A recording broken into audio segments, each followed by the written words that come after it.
में चंपत राय, अनिल मिश्रा और गोपाल राय पर एफआईआर दर्ज करने की मांग की गई। साथ ही यह भी फैसला हुआ कि जो 8 आरोपी चंदा चोरी के मामले में गिरफ्तार हुए हैं, उनके लिए कोई भी वकील मुकदमे की पैरवी तभी करेगा जब आरोपी 5-5 लाख रुपए जमा करेंगे। उनका कहना है कि अगर 5-5 लाख रुपए जमा नहीं करेगा तो कोई भी एडवोकेट चंदा चोरों के केस की पैरवी नहीं करेगा।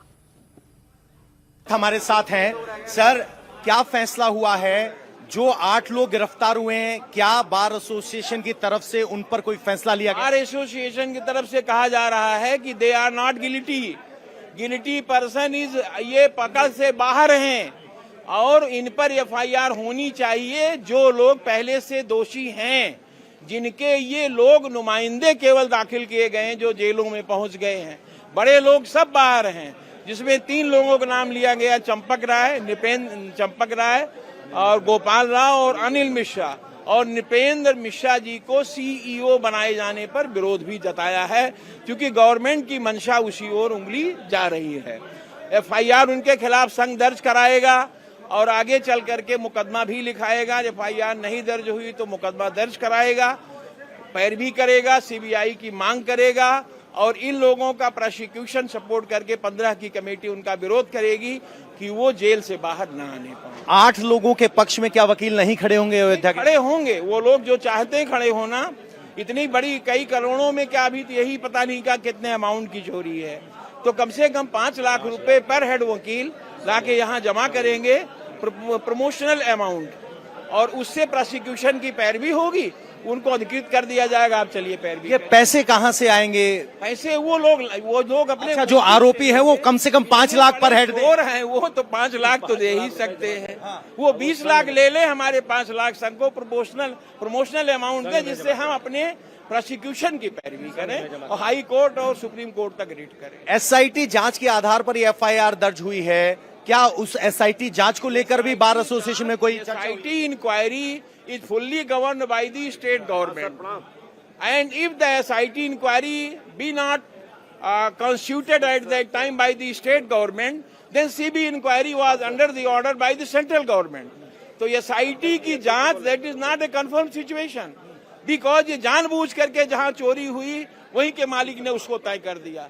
यहाँ पर केंद्र की सरकार है, वो भी भाजपा की है, तो वहां पर सीबीआई के द्वारा जांच किए जाने की बात की जा रही है। उसमें परेशानी क्या है? अगर मुलजिम नहीं है तो मुलजिम नहीं होंगे, दोषी नहीं है तो दोष उन पे नहीं बनेगा, लेकिन फ्रॉम टॉप टू बॉटम जांच होनी चाहिए। फ्रॉम इनिशियल स्टेज उसके जो आपका इंफ्रास्ट्रक्चर है, जहां से शुरू होता है, ये वहां से जांच होनी चाहिए। तब सारी चीजें क्लियर होगी, कितने लोग दोषी कितने लोग दोषी। तो वकीलों की ये डिमांड पुलिस के लिए भी एक चैलेंज है। अगर चक्का जाम होता है तो अयोध्या पुलिस को और चैलेंजेस का सामना करना पड़ सकता है। अयोध्या के वकीलों में इतना गुस्सा क्यों है? मीटिंग में आज क्या फैसला हुआ? अयोध्या कोर्ट में वकीलों से बात की हमारे संवाददाता पवन डारा। फैजाबाद बार एसोसिएशन अयोध्या में आज राम मंदिर के चंदा चोरों को लेकर एक विशेष बैठक हुई, जिसमें बहुत सारे फैसले लिए गए। फैसले भी लिए गए और मांग भी की गई। मांग ये की गई कि एसआईटी से न्याय नहीं होगा, सीबीआई से जांच होनी चाहिए। सर, हम आपसे जानना चाहते हैं, एसआईटी की जांच को लेकर आज बार एसोसिएशन ने कहा कि ये काफी नहीं है, क्या क्या फैसले हुए? देखिए, ऐसा बैठक हुई थी, हम तो चूंकि देर में आए थे, बैठक में उपस्थित नहीं थे हम, लेकिन जैसा यहाँ मालूम चला आने के बाद कि अध्यक्ष जी ने काफी हंगामेदार बैठक हुई और यहाँ ये तय हुआ कोई भी अभियुक्तों का वकालतनामा नहीं लगाया। अदरवाइज अगर किसी ने मुकदमे लड़ने का प्रयास किया तो उसके ऊपर 5 लाख रुपए का जुर्माना होगा। तो जो 5 लाख रुपए जमा करवाने की बात है, तय हुआ। हम बैठक में थे नहीं, हमारे बाद में लोगों। आप थे बैठक में सर? जी जी। तो क्या चर्चा हुई? चर्चा हुई, जो आज अध्यक्ष जी ने निर्णय लिया है, पूरे अधिवक्ता संघ बहुत सराहनीय कार्य है जो आज हमारे अध्यक्ष जी ने इस चीज को निर्णय लिया है। कोई भी अधिवक्ता फैजाबाद एसोसिएशन का अगर उन लोगों का मुकदमा देखने का कार्य करेगा, उसके ऊपर 5 लाख रुपए का जुर्माना लगाया जाएगा। और सारे अधिवक्ता ने इसका समर्थन दिया है, इसलिए हम सभी लोग अध्यक्ष जी को बधाई देते हैं, धन्यवाद देते हैं। ये तो हुई बधाई और धन्यवाद की फॉर्मेलिटी। अब सवाल ये है कि एसआईटी की जांच पर भी शंका जाहिर की गई, क्या बातें हुई एसआईटी की जांच को लेकर यहाँ बैठक के अंदर? क्योंकि वो कानून है, संविधान के तहत जो है निर्णय लिया जा रहा है, उसके बाद क्या निर्णय आता है फिर वो सारे अधिवक्ता बंधु जैसे हमारे अध्यक्ष जी निर्णय करेंगे, उस हम लोग वही सर्वमान्य है।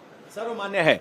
सर, एसआईटी की जांच से वकील लोग संतुष्ट हैं या सीबीआई की जांच की जो बात अध्यक्ष कर रहे हैं उस पर सहमत है? मैं अध्यक्ष जी से और अधिवक्ता संघ के निर्णय से सहमत हूं, बस इतने कहना है। तो किस तरह से देखते हैं इस पूरे चंदा चोरी को? वकीलों ने यह बैठक क्यों बुलाने पर मजबूर हुए वकील? नहीं, कानून अपना काम कर रहा है, वो सही है। भाई साहब, बैठक हुई तो क्या चर्चा हुई? पूर्व मंत्री जी बताइए। आप तो बताइए, उनसे भी है पूछिए। देखिए, बैठक में ये चर्चा हुई कि ये हमारी आस्था का प्रश्न है, आस्था का विषय है। 500 वर्ष बाद ये स्थिति आई है, मंदिर बना। ये भगवान श्री राम की कृपा ही है कि आज ये बात उठी और मामला ये जो है सुर्खियों में आया। और जब से मंदिर का उद्घाटन हुआ है तब से आज तक पता नहीं कितना चोरी हो गई है। तो ये मुद्दा अपने आप में आस्था का विषय है, इसलिए वकीलों का निर्णय ठीक है, क्योंकि आस्था से बढ़ के कुछ नहीं है। हमारी आस्था का प्रश्न है। एक व्यक्ति, हमारा एक क्लाइंट होता है या कोई गरीब व्यक्ति होता है, पसीने की कमाई 10 रुपए का नोट पसीने से सना होता है, वो भगवान राम के गुल्लक में जाके डालता है। अगर ऐसे रुपए को किसी ने चुराया है तो वास्तव में उसने महापाप किया है। सवाल यहाँ चंपत राय, अनिल मिश्रा और गोपाल राव की भूमिका को लेकर भी उठे। भूमिका ऐसे है, जब अगर एक जिले का डीएम अगर चाह ले तो पूरे जिले में किसी बाबू और लेखपाल की हिम्मत नहीं कि एक पैसा रिश्वत ले लेगा। अगर एक प्रदेश का मुख्यमंत्री चाह ले तो प्रदेश में भ्रष्टाचार हो सकता है, कभी नहीं होगा। लेकिन अब प्रश्न इस बात का है कि हमारे यहाँ जो एसआईटी की जांच जो चल रही है, तो ठीक है, जांच अपनी जगह पर काम करेगी। प्रश्न इस बात का है, सब तो रिलेटेड है एक दूसरे से। एसआईटी, प्रदेश सरकार, योगी सरकार और केंद्र सरकार, और जो चंपत राय जी और ये हैं, ये सब एक दूसरे से कनेक्टेड हैं। सीबीआई की जांच हम लोगों ने मांग की अध्यक्ष जी से कि सीबीआई की जांच कराई जाए। अध्यक्ष जी ने कहा, इस बात को सदन ने माना भी। लेकिन प्रश्न इस बात का है कि केंद्र भी तो यही का है, केंद्र भी तो राज्य का है। अब प्रभु राम चाहेंगे ही तभी निष्पक्ष न्याय मिलेगा, बड़ी मछलियां फंसेंगी। आपको लग रहा है कि अभी तक का जो मामला एसआईटी में आया उसमें बड़ी मछलियां नहीं है? अभी बड़ी मछलियां फंसी नहीं है। आपको फिर मैंने बता दिया कि जब तक ऊपर का डीएम या मुख्यमंत्री नहीं चाहेगा, जिले का एक लेखपाल 10 रुपया नहीं किसी से ले सकता, उसकी हिम्मत नहीं है।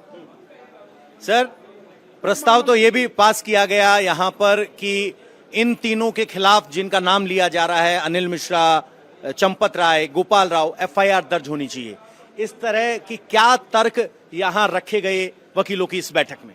देखिए, जब संघ की मीटिंग होती है तो सभी अधिवक्ता, क्योंकि संघ खचाखच भरा था, अपने अपने विचार रखते हैं। निर्णय हमारे अध्यक्ष जी करते हैं। जो अध्यक्ष जी का निर्णय आता वही हमारे लिए सम्मान होता। विचार हम लोग रखते हैं, कहाँ ये चीज़ें होनी चाहिए, ये गलत है, ये इन चीज़ों को अगर नहीं कोई सम्मिलित किया जाता है, जो बड़े नाम है इनको, तो हम लोग फिर अपने प्रक्रिया के तहत हम लोग भी उसको प्रक्रिया अपनाएंगे। और क्या प्रक्रिया अपनाएगा संघ? जी ने हमारे जो निर्णय दिया है कि अगर नहीं इनको नामित किया था, इनको उसमें शामिल नहीं किया था, तो हम लोग फिर न्यायिक प्रक्रिया अपना करके इनको शामिल कराएंगे। यानी कोर्ट का दरवाजा खटखटाएंगे एफआईआर दर्ज? अध्यक्ष जी का ऐसा निर्णय आया।